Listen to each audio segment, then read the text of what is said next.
Granny Mullins left the mountains in a car that leaned to right. Had 3 ball tires, half a muffler, and 1 questionable headlight.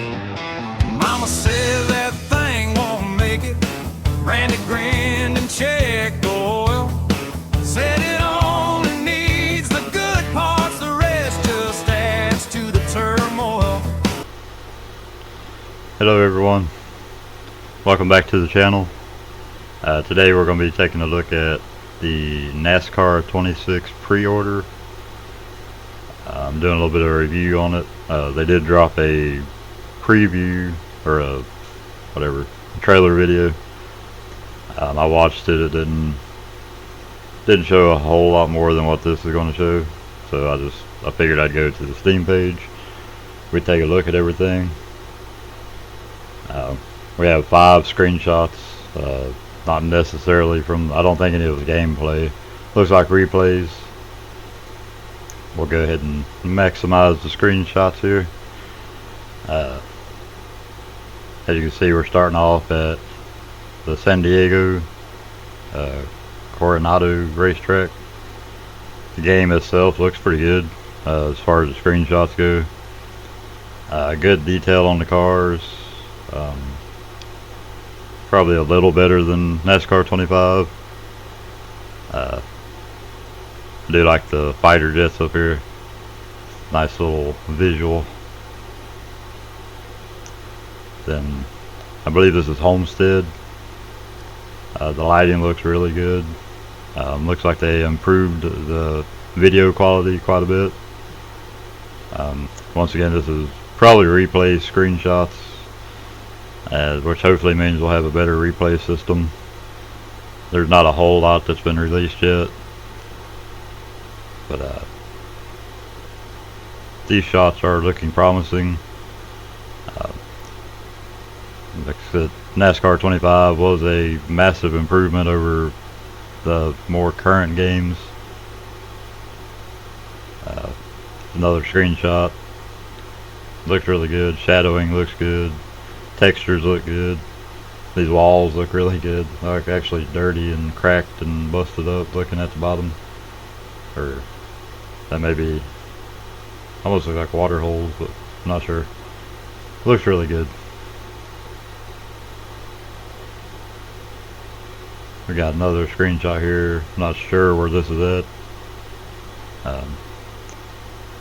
The cars look really good. Detail looks good.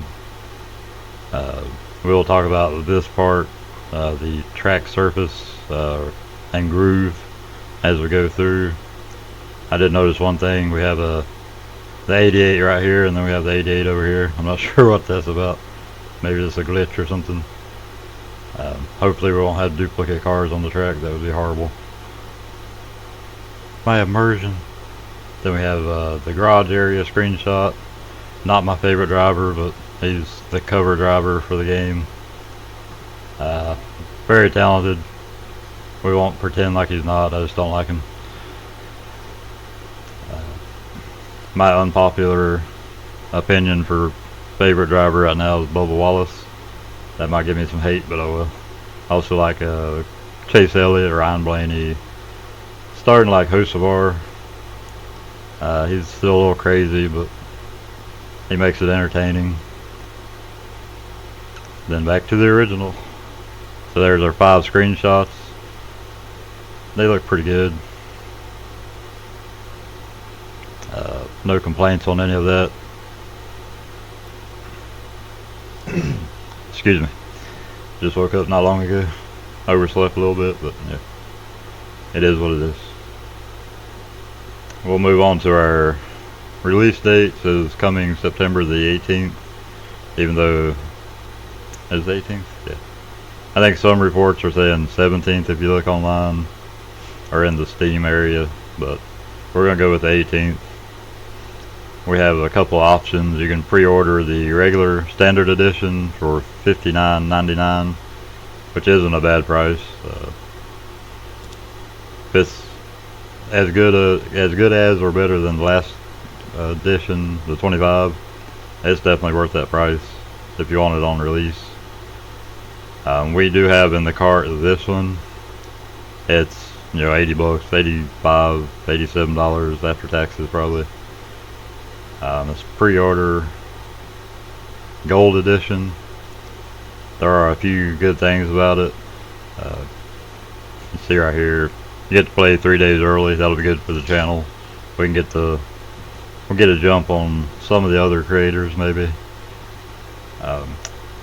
It also comes with all of your DLCs or the season pass. So for $20 more, season pass is usually $25 to $30 separate. You save a little bit of money. For me, the big thing is the 3 days early. It gives us a jump as a channel.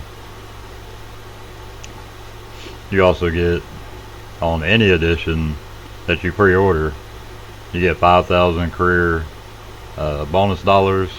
That'll help you starting out. 500 career reputation points. That's compared to 25. That's not a huge amount, I guess. I don't know how much similar it will be. You do get a Kyle Larson paint scheme. Whoop-de-doo.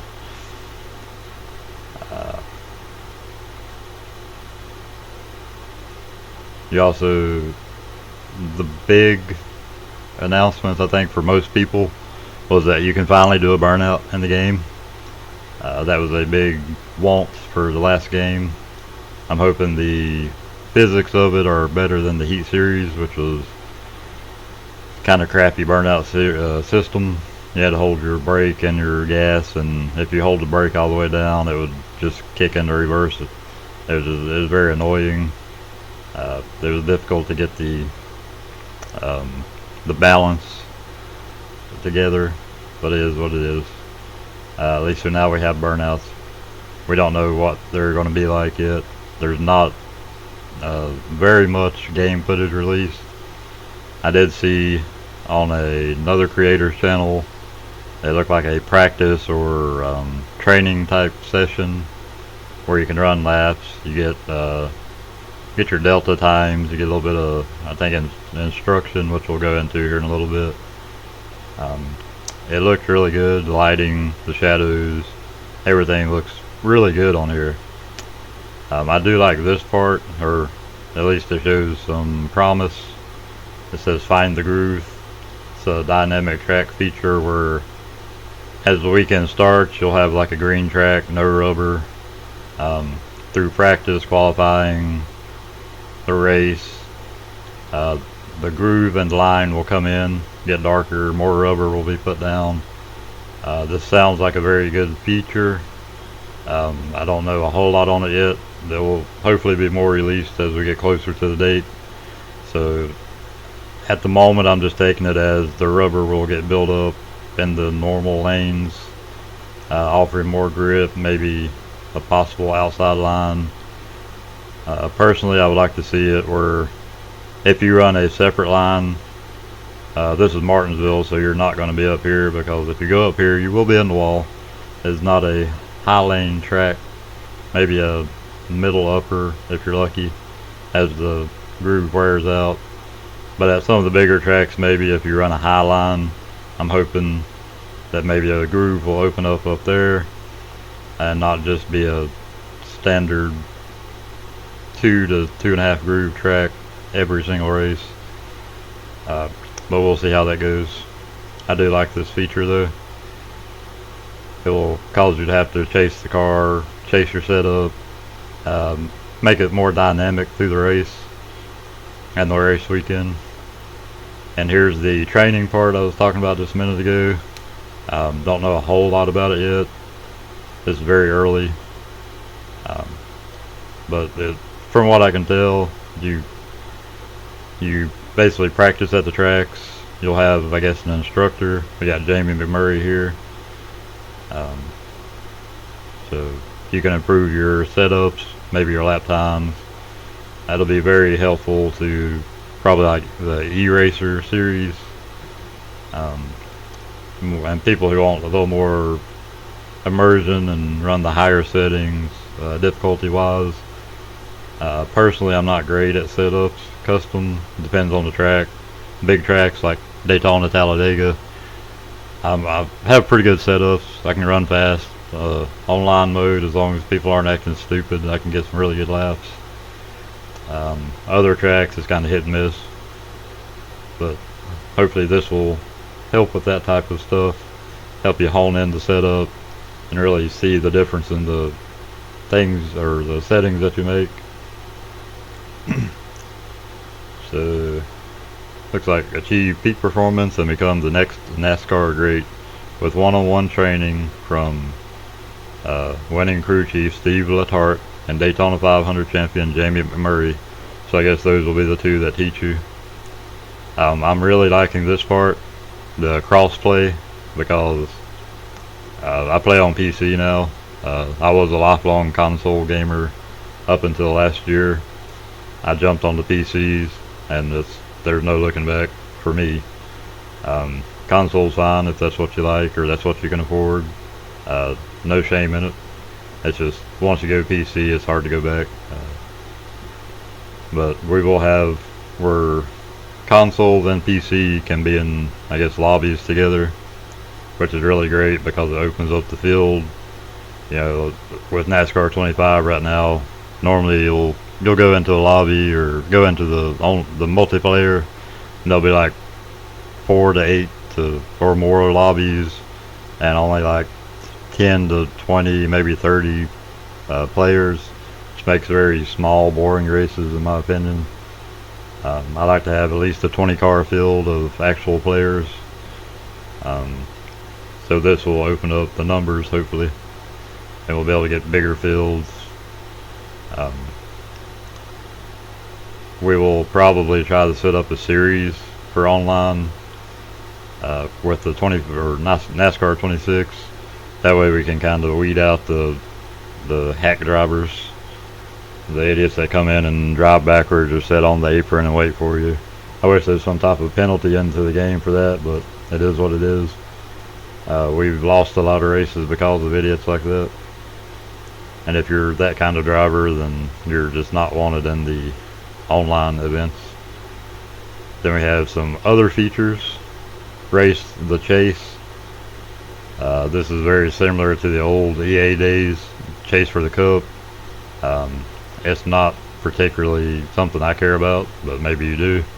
You can just race the last 10 races. You can make your field of the drivers you want. It's just a quick little thing where you don't have to run the whole season.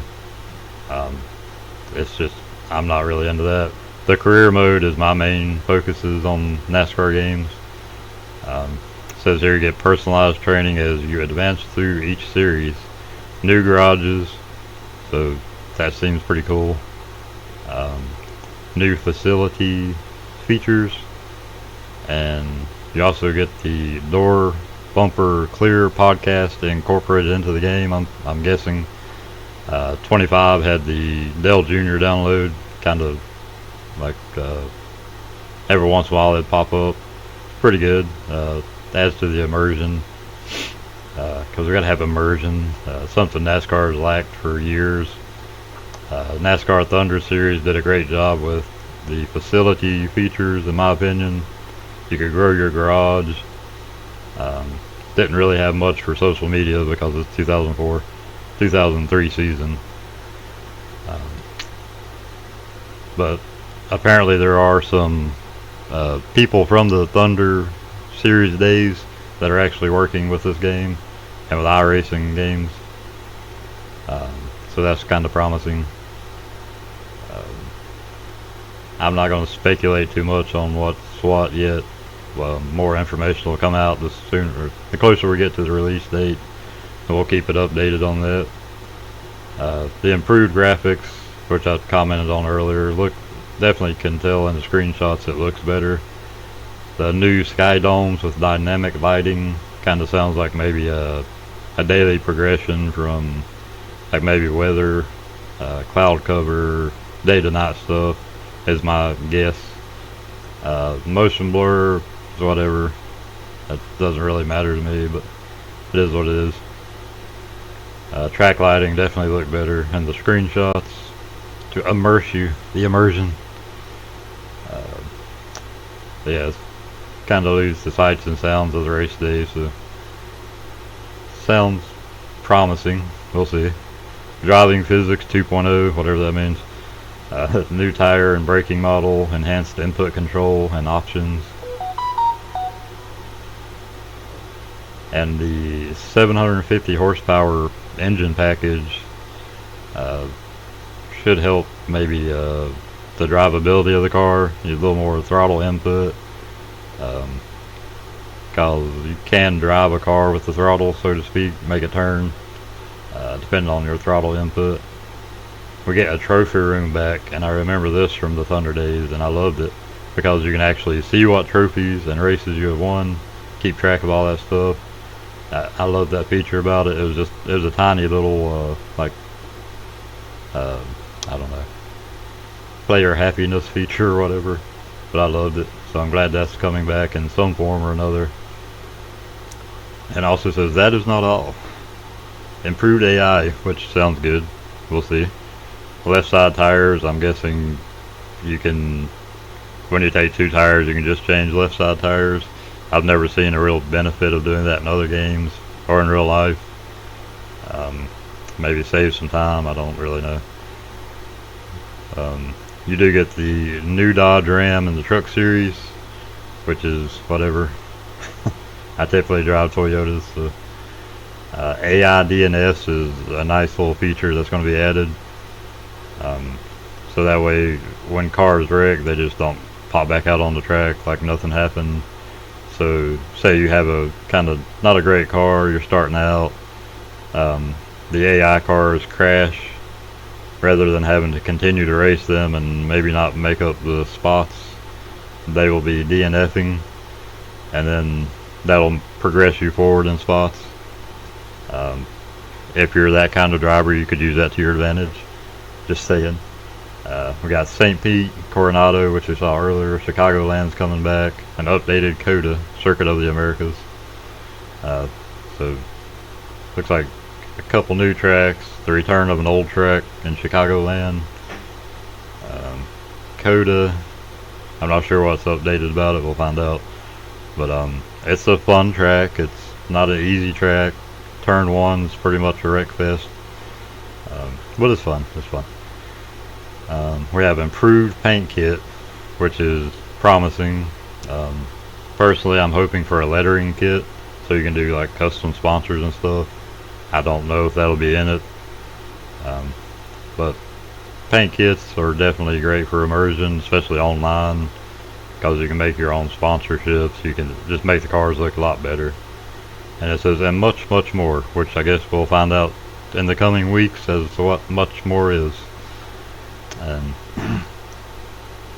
then we go down to our recommendations. You can read them at your will. I'll leave it here for a second. But it looks, I mean, the minimum should definitely fit into most older systems. I mean, it's claiming a GTX 1060. I mean, a GTX, that's a pretty old card. The AMD 5070, that's pretty old. I would not expect to go into this game with these settings, or with this build, and run anything over medium, probably 1080p would be my guess. I'm not guaranteeing it. The higher requirements are recommended, a little more demanding. You need 8-core CPU, which we have.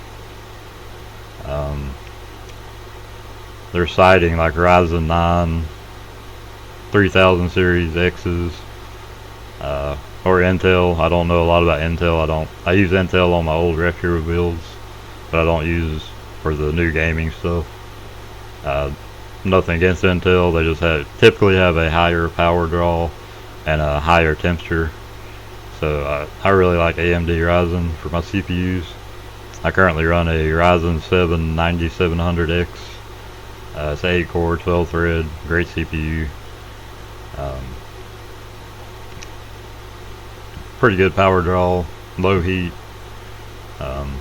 For me anyway, I kind of focus on my thermals in my builds, but you'll need 32 gigabytes of RAM. So if you don't have that yet, then good luck with the price on that crap. Especially right now, it's hard on us, guys. It's hard on us. Then for their graphics cards, they recommend an NVIDIA 2080 Ti or AMD 7. I don't know a whole lot about the AMD, especially the older stuff. I run a NVIDIA RTX 5070 12 gigabyte. It's a great card. It's not cheap, especially not right now. I would say if you're running a 3060, 3070, or 3080, anywhere in that area, you should be perfectly fine. AMD, I would say, I don't really want to recommend anything, but 6000 series or higher, I'm sure would be fine. Got your DirectX network, all that good stuff. For the minimum, it says 65 gigabytes available space. Recommended 100 gigabytes. It's on your drive. I'm not going to pretend to know why this is different. Maybe you know, you can look it up if you want. Looks like additional notes. The physical PC running Windows is required. PC emulation on Mac or other types of virtual machines are not supported. So that does not sound good for the Steam machine. And apparently we're not getting Linux support again this year. I would love to switch to Linux, but for my gaming, I can't do it right now. I do run Linux on my smaller computers, my retro build, my laptop. I love Linux Mint. It's very easy, very fun, very good little OS. But that is what we have so far on NASCAR. I'm hopeful for it. We will be ordering the gold edition so we can get the 3-day early access just for channel content, and we'll keep everyone updated. If you're into the NASCAR stuff, come back, check us out. We'll let you know everything that's going on that we have access to. Right now, it's not a whole lot. The very tiny bit of gameplay that I have seen looks promising, because a lot of these features are making me happy as far as the new stuff.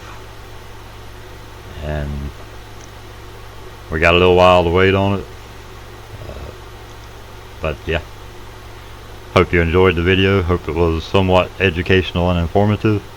We will have another WNVA playthrough come out probably tomorrow.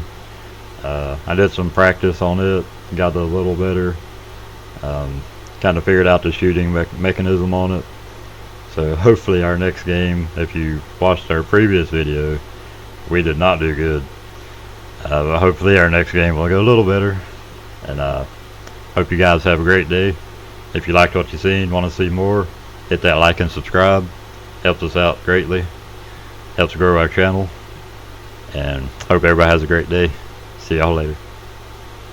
He pointed their Rick toward the western sun, said, "Main lost if the motor still runs."